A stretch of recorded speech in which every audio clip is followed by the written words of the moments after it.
This is Mike, and this is where our adventure starts today.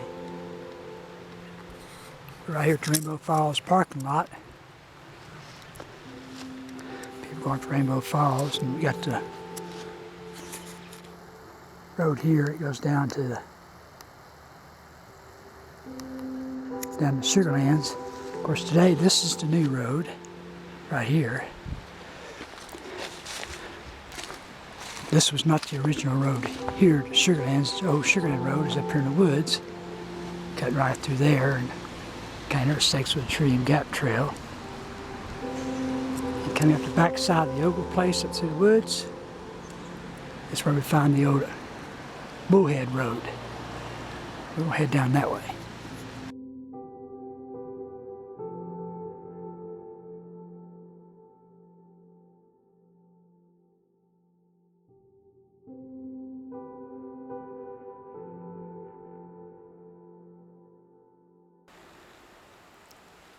I'm back in the woods off the park trail,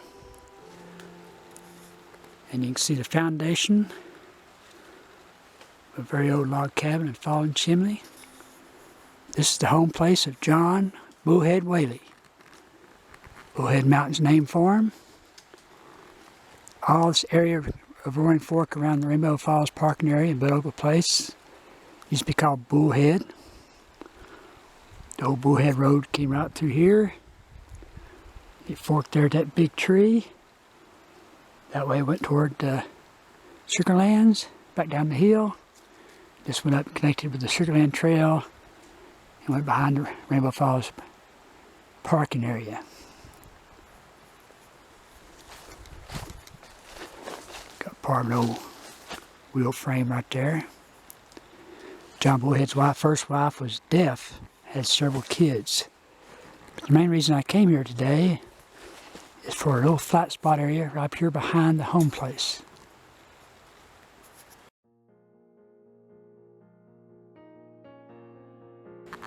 It's a little hard to see, but this is the old Bullhead Road right through here, going down this side of the holler.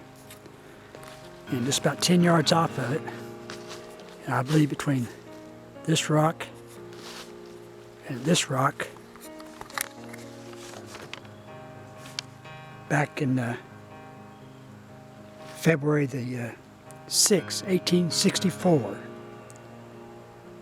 according to Herb Playbow and Lucinda Ogle, an Indian who was about 26 years old was ambushed and shot in this area. He was a Confederate scout for the Confederates over at Allen Cave, Fort Harry, and a member of William Thomas's group. He was ambushed and killed in this area somewhere. And the next day, it must have been known by the locals over here, they just gave him a Christian burial. About 27 or so folks showed up. They buried him right here, or at least right here in this area, right here somewhere. I was told by Herb it's a pointed rock and a big rock, about 10 yards off the road, and this just looks like it might be it. Then, 60 years later, a pretty famous person in this part of the woods, along with a friend in 1926, dug up the grave, looking for maybe an old Indian relics or hoping to find maybe an old Civil War gun. Nothing was found but what was left of a tomahawk, which he was known to be buried with a tomahawk. This is one of 4 possible Indians buried in this area.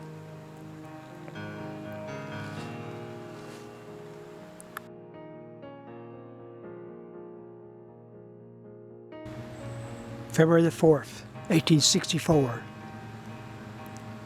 A group of Cherokee Indians dressed in Confederate garb were on a scouting trip just next to the woods here in what was then known as Bullhead. 3 of them were killed.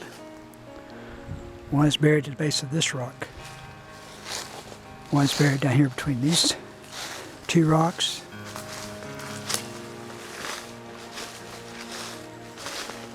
And the other one is buried underneath that big rock right there. The rocks were placed above the graves to keep animals out of them. They were buried by the locals here. This was 2 days before the